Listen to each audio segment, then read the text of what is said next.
Things Fall Apart, Chapter 1. Okonkwo was well known throughout the 9 villages and even beyond. His fame rested on solid personal achievements. As a young man of 18, he had brought honor to his village by throwing Amalinse the cat. Amalinse was the great wrestler who for 7 years was unbeaten from Umuofia to Mbaino. He was called the cat because his back would never touch the earth. It was this man that Okonkwo threw in a fight which the old men agreed was one of the fiercest since the founder of their town engaged a spirit of the wild for 7 days and 7 nights. The drums beat and the flutes sang and the spectators held their breath. Amalinse was a wily craftsman, but Okonkwo was as slippery as a fish in water.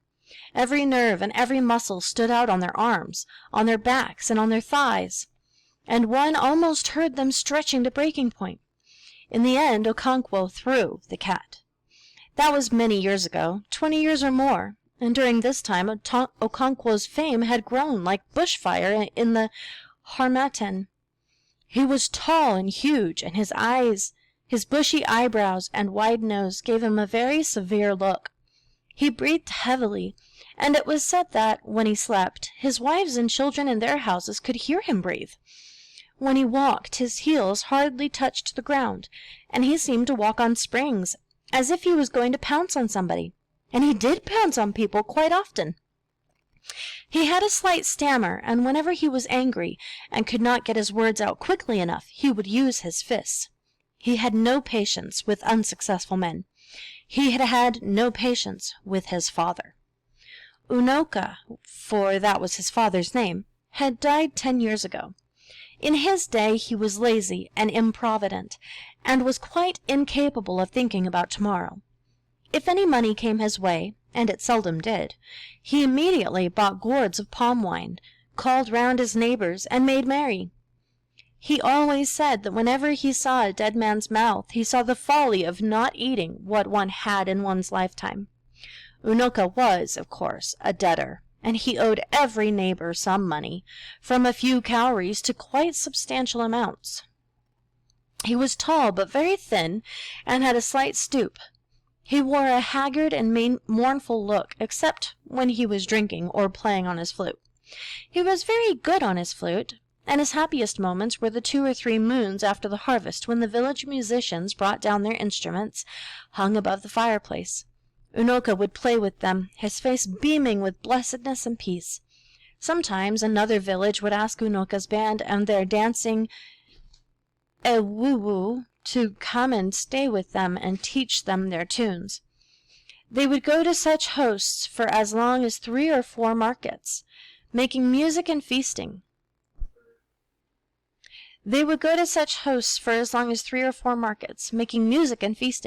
Unoka loved a good fare and the good fellowship, and he loved the season of the year, when the rains had stopped and the sun rose every morning with dazzling beauty. And it was not too hot either, because the cold and dry Harmattan wind was blowing down from the north. Some years the Harmattan was very severe, and a dense haze hung on the atmosphere. Old men and children would then sit round log fires, warming their bodies. Unoka loved it all, and he loved the first kites that returned with the dry season, and the children who sang songs of welcome to them. He would remember his own childhood, how he had often wandered around looking for a kite sailing leisurely against the blue sky. As soon as he found one, he would sing with his whole being, welcoming it back from its long, long journey, and asking if it had brought home any lengths of cloth. That was years ago, when he was young. Unoka, the grown-up, was a failure. He was poor, and his wife and children had barely enough to eat. People laughed at him because he was a loafer, and they swore never to lend him any more money because he never paid back. But Unoka was such a man that he always succeeded in borrowing more and piling up his debts.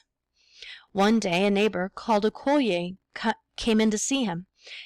He was reclining on a mud bed in his hut, playing on the flute.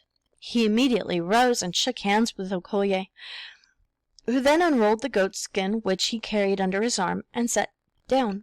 Unoka went into the inner room, and soon returned with a small wooden disc containing a kola nut, some alligator pepper, and a lump of white chalk. "I have kola," he announced when he sat down, and passed the disc over to his desk. "Thank you. He who brings kola brings life. But I think you ought to break it," replied Okoye, passing back the disc. "No, it is for you, I think." And they argued like this for a few moments before Unoka accepted the honor of breaking the kola, so cracking the nut. Okoye, meanwhile, took the lump of chalk, drew some lines on the floor, and then painted his big toe. As he broke the kola, Unoka prayed to their ancestors for life and health, and for protection against their enemies. When they had eaten, they talked about many things, about the heavy rains which were drowning the yams, about the next ancestral feast, and about the impending war with the village of Mbaino. Unoka was never happy when it came to wars. He was, in fact, a coward, and could not bear the sight of blood. And so he changed the subject and talked about music, and his face beamed.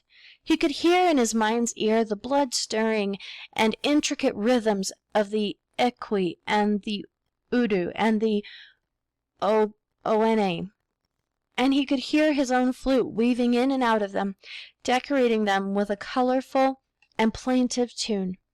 The total effect was gay and brisk.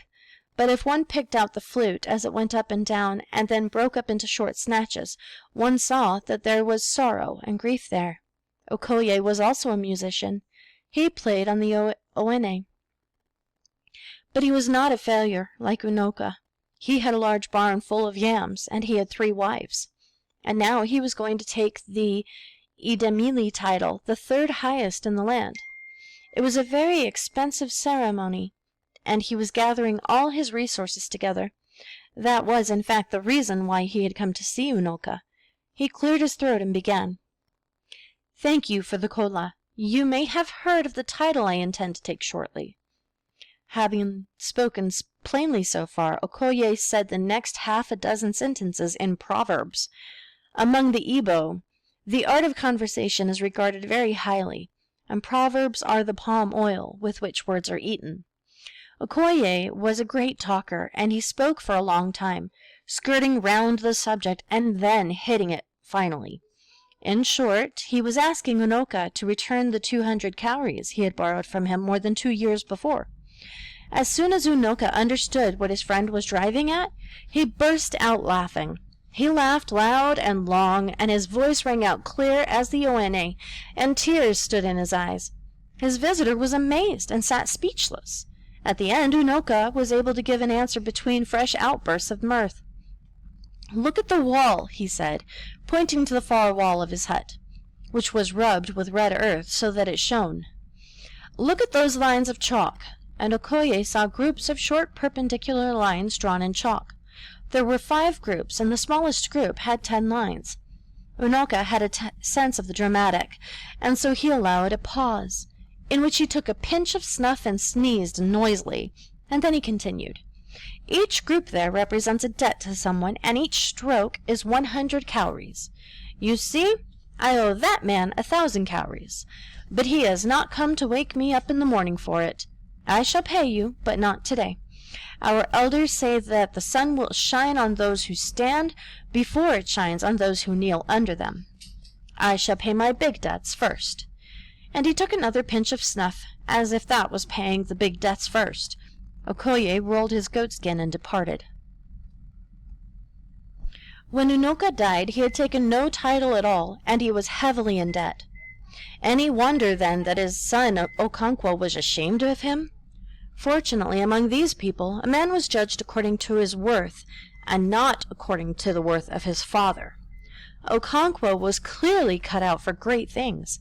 He was still young, but he had won fame as the greatest wrestler in the 9 villages. He was a wealthy farmer, and had 2 barns full of yams, and had just married his 3rd wife. To crown it all, he had taken 2 titles, and had shown incredible prowess in 2 intertribal wars. And so, although Okonkwo was still young, he was already one of the greatest men of his time. Age was respected among the people, but achievement was revered. So revered is like a step above just being respected. As the elders said, if a child washed his hands, he could eat with kings. Okonkwo had clearly washed his hands, and so he ate with kings and elders. And that was how he came to look after the doomed lad who was sacrificed to the village of Umuofia by their neighbors to avoid war and bloodshed. The ill-fated lad was called Ikemefuna.